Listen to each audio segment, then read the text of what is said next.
Hello बेटा, welcome once again. Last तो video में बेटा हम लोग क्या पढ़ चुके थे, सॉल्यूशन क्या है, कंसंट्रेशन क्या है, कंसंट्रेशन को कैसे निकालेंगे, मोलरिटी नॉर्मेलिटी क्या होती हैं, उन पे बेस्ड न्यूमेरिकल कैसे आएंगे, ये सारी बातें लास्ट तो वीडियो में हम लोग कर चुके थे।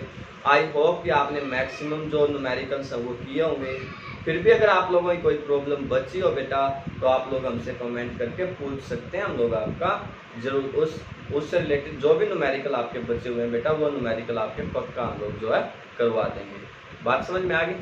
तो अब आज हम लोग नेक्स्ट बात करते हैं। नेक्स्ट क्या बेटा, solution of solid in liquid. Solution of solid in liquid. Solid in liquid का मतलब क्या बेटा कि वह जो सोल्यूट है वो क्या है बेटा, सॉलिड है, और सॉल्वेंट कौन है बेटा, लिक्विड।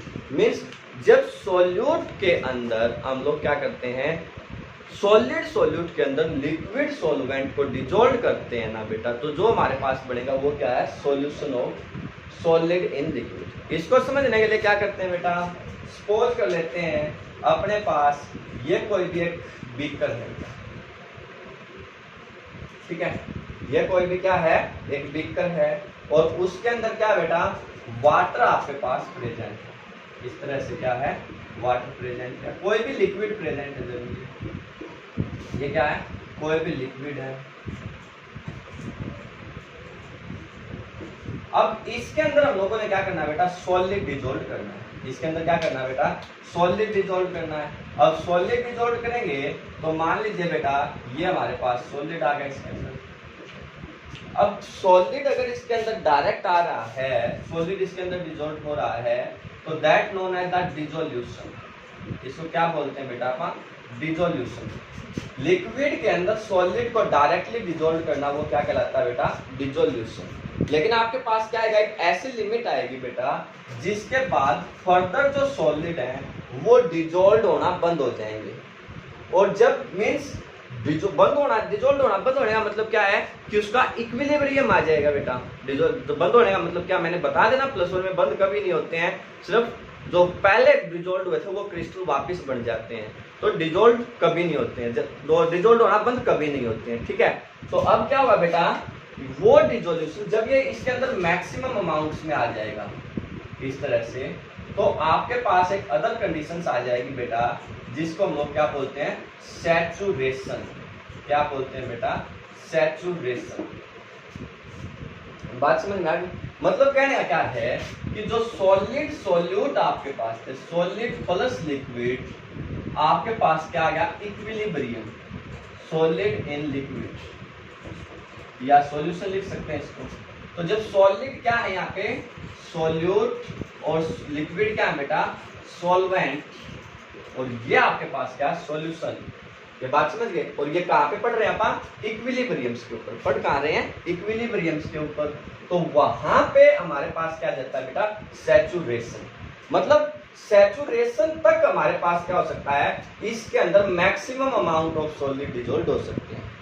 तो यहां से आपने एक टर्म पढ़नी होती है बेटा, वो होती है solubility of solid in liquid.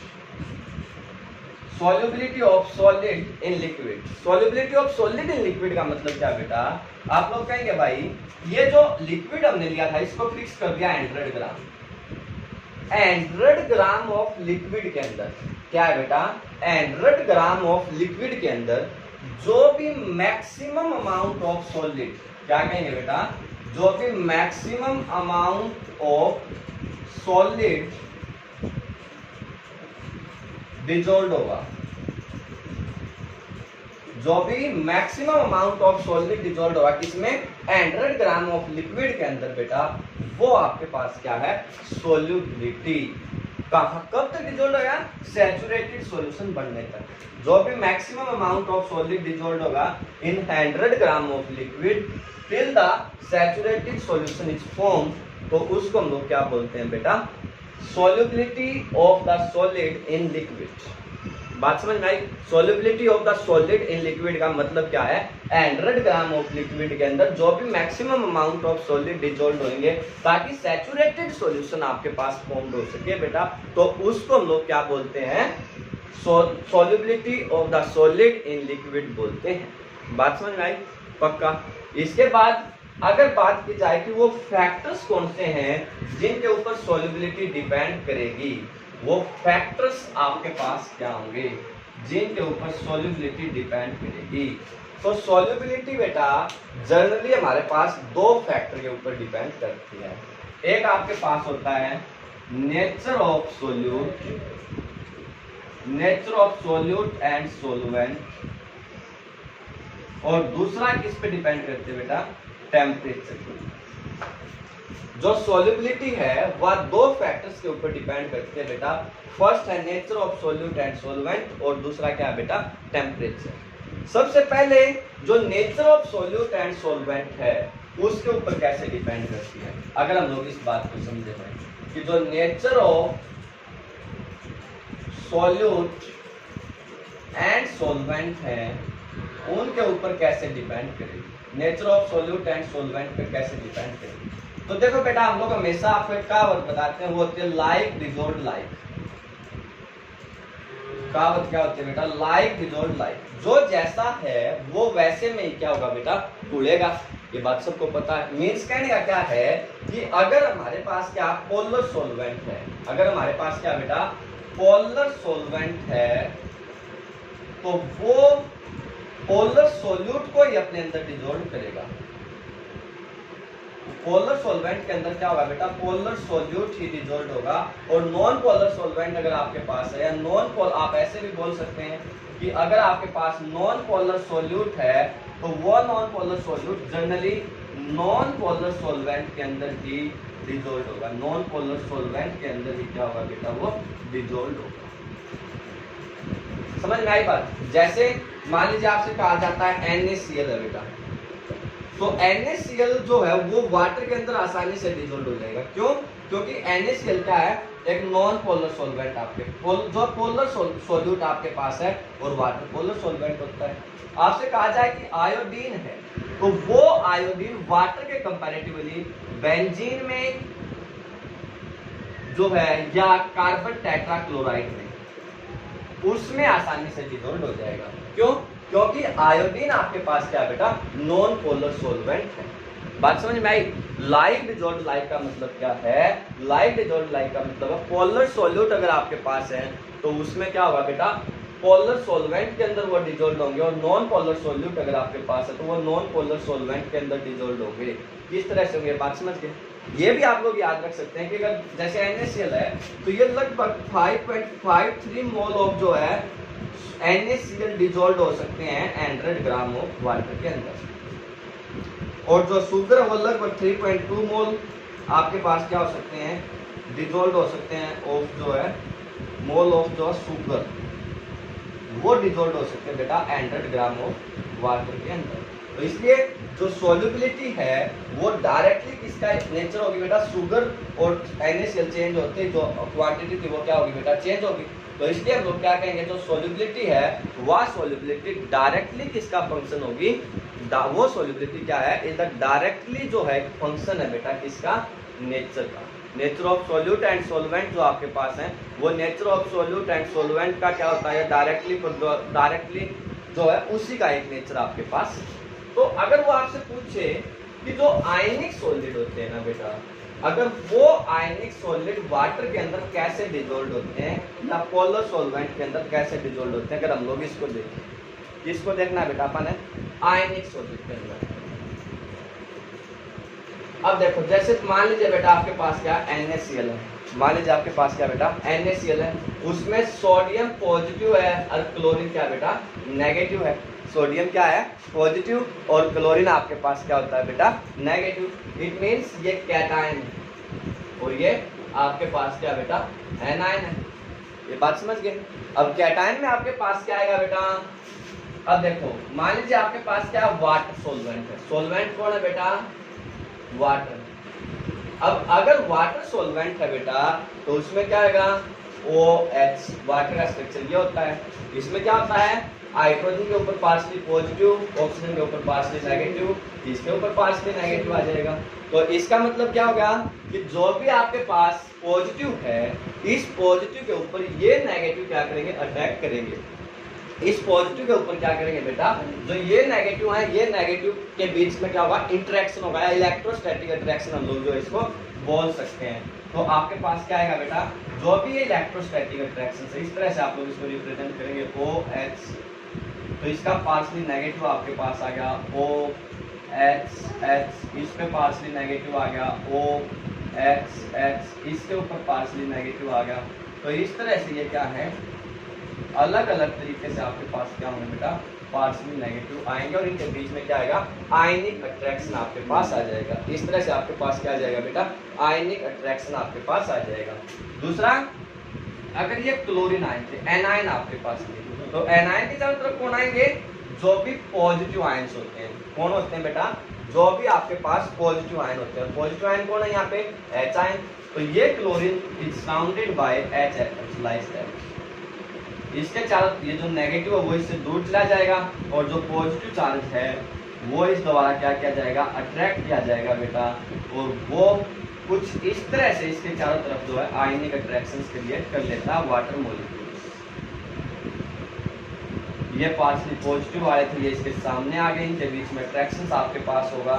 और ये कोई भी दूसरा वाटर मॉलिक्यूल आप लोग मान लीजिए बेटा, इसके ऊपर जो H आयन है, इसके ऊपर H आयन है, ये 2H नेगेटिव आयन है, तो ये आपके पास क्या होंगे, इन दैट केस आपके पास जो है आयनिक अट्रैक्शंस यहाँ पे क्रिएट हो जाएगा और इस आयनिक अट्रैक्शंस की वजह से they are soluble in the water.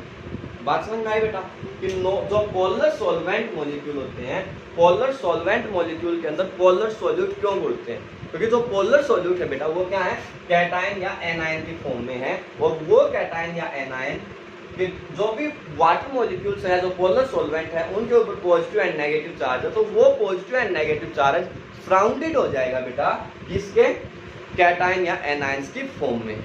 बात समझ में आई, पक्का क्लियर होगा सभी को, क्लियर है। अब अगर आप क्वेश्चंस करेंगे सर नॉन पोलर में क्या होता है, कि नॉन पोलर सॉल्यूट जो नॉन पोलर सॉल्वेंट में कैसे डिसॉल्व होते हैं, तो उनमें भी सेम अट्रैक्शन होता है बेटा, सॉल्यूट सॉल्यूट अट्रैक्शन और सॉल्वेंट सॉल्वेंट अट्रैक्शंस और सॉल्यूशन जो है सॉल्वेंट सॉल्वेंट। इसको आगे आपको समझाएंगे जब जो टाइप ऑफ जो है सॉल्यूशन जो है जो आपको लिक्विड समझाएंगे, या मींस जो है ideal and non ideal solution जब आपको समझाएंगे तब आपको ये बताएंगे कि सॉल्यूट सॉल्यूट अट्रैक्शन या सॉल्वेंट सॉल्वेंट इंटरेक्शन क्या होता है। तो तब तक इसको आप लोग समझेंगे अच्छे से। जो सॉल्युबिलिटी हम लोगों ने पढ़नी है वो सॉल्युबिलिटी किसकी है, सॉलिड इन लिक्विड के केस में हम लोगों ने पढ़नी थी आयनिक सॉलिड की स्टोरी में। तो ये आयनिक सॉलिड की स्टोरी क्लियर होगी बेटा, पक्का। दूसरा जो इफेक्ट आपके पास होता है वो इफेक्ट होता है बेटा किसका, टेम्परेचर का। अब टेम्परेचर का इफेक्ट सॉल्युबिलिटी पे किस तरह से होता है वो देखिए। पहला इफेक्ट किसका था बेटा, ये बात क्लियर होगी।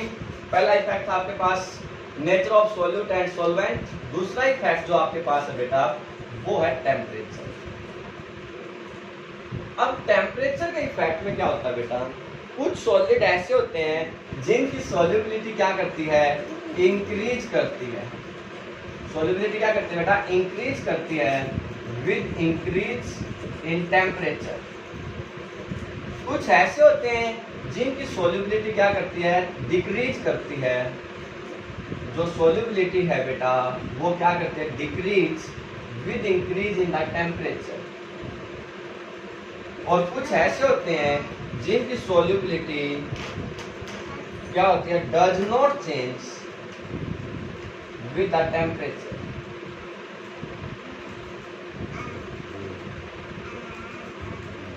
बात समझ में आ गई बेटा। तो ऑन द टेम्परेचर के इफेक्ट क्या होगा, तीन प्रकार से पड़ेगा बेटा। कुछ सॉलिड ऐसे होंगे जिनकी सॉल्युबिलिटी इंक्रीज कर जाएगी with increase in the temperature, कुछ की सॉल्युबिलिटी डिक्रीज कर जाएगी with increase in the temperature, और कुछ की सॉल्युबिलिटी क्या होगी, चेंज नहीं होगी with increase in the temperature. सबसे पहले हम देखते हैं इस चीज को कि जो कुछ सब्सटेंस क्या होते हैं सॉलिड जो है उनकी सॉल्युबिलिटी इंक्रीज क्यों करती है with increase in the temperature. तो उसका कारण क्या बेटा, जब आप लोग किसी भी सॉलिड को लिक्विड के अंदर डिसॉल्व करते हैं तो जो भी आपके पास सॉल्यूशंस फॉर्म होता है बेटा, तो ये एक रिएक्शन है। अब ये रिएक्शंस क्या होते हैं बेटा, इसमें हीट हमें देनी पड़ती है। हीट क्या होती है, हमें देनी पड़ती है, और क्योंकि हीट हमें देनी पड़ी है इसलिए ये रिएक्शन क्या है बेटा, एंडोथर्मिक। इसलिए रिएक्शन क्या होती है बेटा, एंडोथर्मिक। और +1 को याद करिए, +1 में हमने जब ली चैटरलियर प्रिंसिपल आपको पढ़ाया था बेटा, तो उसमें क्या बताया था कि अगर किसी भी एंडोथर्मिक रिएक्शन का टेम्परेचर, अगर एंडोथर्मिक रिएक्शन का टेम्परेचर हम लोग इंक्रीज करते हैं तो equilibrium is shift in the backward direction.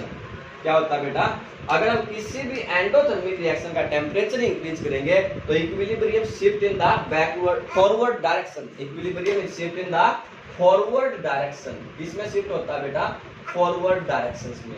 अब फॉरवर्ड डायरेक्शंस में शिफ्ट होने का मतलब क्या होगा, सोल्युबिलिटी। फॉरवर्ड डायरेक्शंस में क्या, सॉल्यूशन, और सॉल्यूशन का मतलब क्या होगा, सोल्युबिलिटी क्या करेगी, इंक्रीज करेगी with increase in the temperature. बात समझ में आई बेटा, कि सॉलिड, कुछ सॉलिड की जो सोल्युबिलिटी हवा इंक्रीज क्यों करती है, with increase in the temperature. तो ये जो इसका रीजन क्लियर होगा बेटा। इसमें आते कौन से हैं, sodium nitrate, NaNO3, potassium nitrate, KNO3, like that. ठीक है, NaCl, KCl भी आप लोग जो है लिख सकते हैं भाई। ये क्या है, जिनकी सोल्युबिलिटी क्या करती है बेटा, इंक्रीज करती है with increase in the temperature. दूसरा फैक्टर क्या था, जिनकी सोल्युबिलिटी डिक्रीज करती है with increase in the temperature. तो सोल्युबिलिटी क्यों डिक्रीज करती है, कारण क्या है बेटा, solid plus liquid converted into solution, साथ में हमारे पास क्या आती है बेटा, हीट।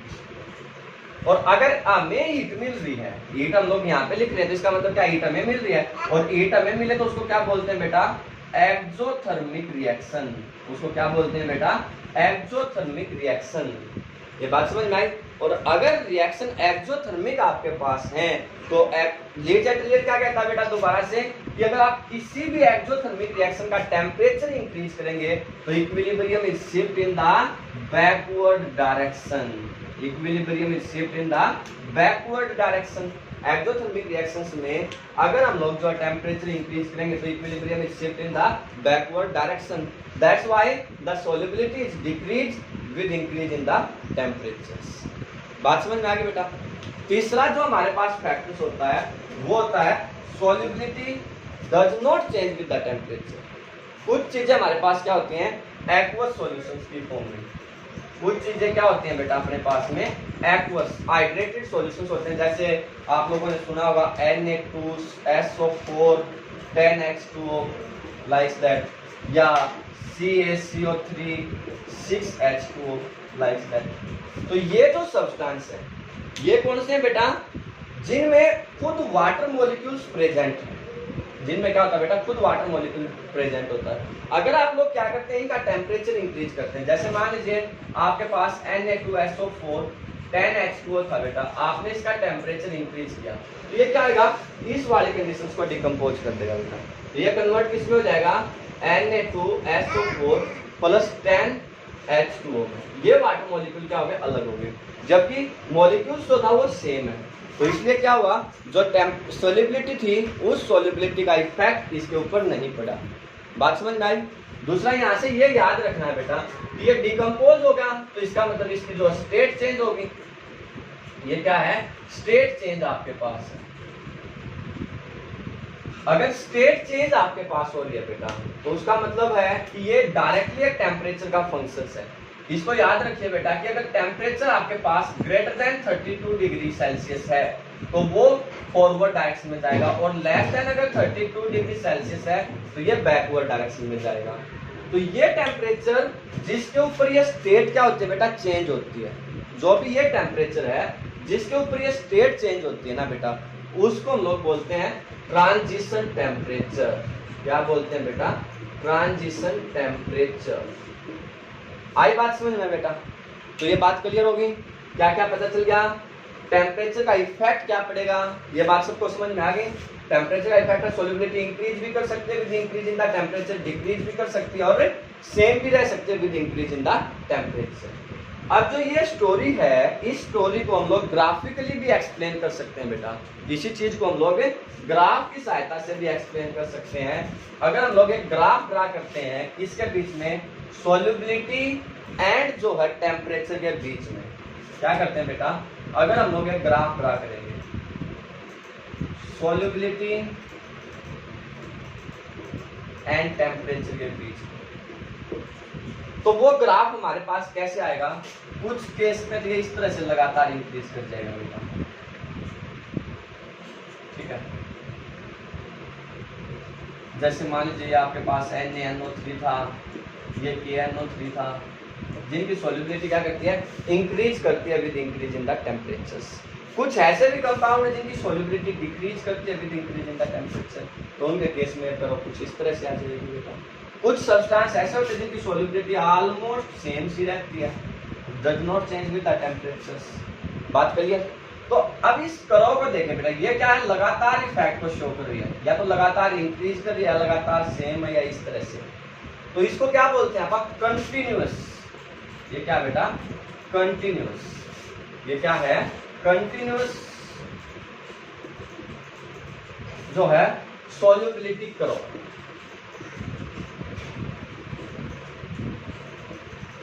क्या बेटा, ये कंटिन्यूअस सॉल्युबिलिटी कर्व है जो इफेक्ट ऑफ टेम्परेचर को रिप्रेजेंट करती है। दूसरा, यही कर्व आपके पास कुछ इस तरह से भी हो सकती है बेटा, कि अगर आप लोग जो इसी ग्राफ को अगर दोबारा ड्रा करेंगे, यहाँ पे देख लीजिए आप लोग, टेम्परेचर वर्सेस सॉल्युबिलिटी, तो ये कर्व कुछ केसेस में इस तरह से भी आ सकते हैं आपके पास, लाइक दैट। या यहाँ से आपने शुरू किया, ऐसे गई, फिर ऐसे, फिर ऐसे, लाइक दैट। ये क्या होता है, जैसे कैल्शियम क्लोराइड आपके पास है, CaCl2 2H2, लाइक दैट। इनकी सॉल्युबिलिटी कहीं पे लगातार घटती है, फिर इंक्रीज करके डिक्रीज कर जाती है, कुछ इस तरह से चलती है। तो ये कंपाउंड, ये जो क्लोज जो है लूप होती है आपके पास में, इनको हम लोग क्या बोलते हैं बेटा, डिसकंटिन्यूअस सॉल्युबिलिटी कर्व। ये क्या है बेटा, डिसकंटिन्यूअस सॉल्युबिलिटी कर्व। बात समझ में आ गई बेटा। तो effect of temperature on the जो है सॉलिड इन लिक्विड, ये बात क्लियर होगी। सॉलिड इन लिक्विड के ऊपर टेम्परेचर का इफेक्ट कैसे पड़ेगा। टेम्परेचर का इफेक्ट क्या बेटा, सॉल्युबिलिटी इंक्रीज भी कर सकती है with increase in the temperature, solubility decrease भी कर सकती है with increase in the temperature, और कुछ की सॉल्युबिलिटी क्या होती है बेटा, सेम भी रह सकती है with increase in the temperature. इसको जिनकी इंक्रीज करती है वो एंडोथर्मिक रिएक्शन होते हैं, जिनकी डिक्रीज करती है वो एक्सोथर्मिक रिएक्शंस होती हैं, और कुछ की सेम रहती है तो उसका कारण आपको समझ में आएगा, वो हाइड्रेटेड फॉर्म में वाटर मॉलिक्यूल उनके साथ क्या होते हैं बेटा, अटैच्ड होते हैं, इसलिए वो सेम रहती है। क्लियर। एक लास्ट जो इफेक्ट इसमें आपके पास होता है बेटा, वो होता है प्रेशर का इफेक्ट। जो प्रेशर का इफेक्ट है बेटा, वो क्या है, जो सॉल्युबिलिटी है वो क्या करती है, इंक्रीज करती है। सॉल्युबिलिटी क्या करती है, इंक्रीज करती है with increase in temperature. Solubility क्या करती है बेटा, इंक्रीज करती है with increase in the temperatures. बात समझ गए। जो सॉल्युबिलिटी है वो क्या करती है, increase with increase in the temperature. जो प्रेशर, सॉरी प्रेशर था ना, ये तो प्रेशर लिखिए बेटा, टेम्परेचर पहले लिखा हुआ था इसलिए गलती से लिखा गया। बाकी जो इफेक्ट है इसका बहुत कम होता है बेटा प्रेशर्स का। जो मेन इफेक्ट है वो टेम्परेचर का होता है सॉलिड इन लिक्विड में। कल जब हम लोग नेक्स्ट बात करेंगे liquid in gas, gas in liquid, कल हम बात करेंगे बेटा किसकी, गैस इन लिक्विड, उसमें सबसे ज्यादा इफेक्ट किसका आएगा, प्रेशर का ही आएगा। तो होप कि ये वीडियो आप लोगों को अच्छे से समझ में आ गई होगी। ये जो क्वेश्चंस हैं सारे अच्छे से क्लियर हो गए होंगे। सॉल्युबिलिटी क्या है, डिसोल्यूशन क्या है, सैचुरेटेड सॉल्यूशन क्या है, ये सारी बातें आपको आई थिंक समझ में आ गई होंगी। ठीक है, इफेक्ट क्या है, ये बातें आपको अच्छे से क्लियर हो जानी चाहिए बेटा। ठीक है, तो इस वीडियो को सभी बच्चे कंप्लीट देखेंगे अच्छे से, और नेक्स्ट बात करेंगे फिर नेक्स्ट वीडियो में solution of gas in liquid बेटा। क्लियर, बेस्ट ऑफ लक, अच्छे से पढ़िएगा।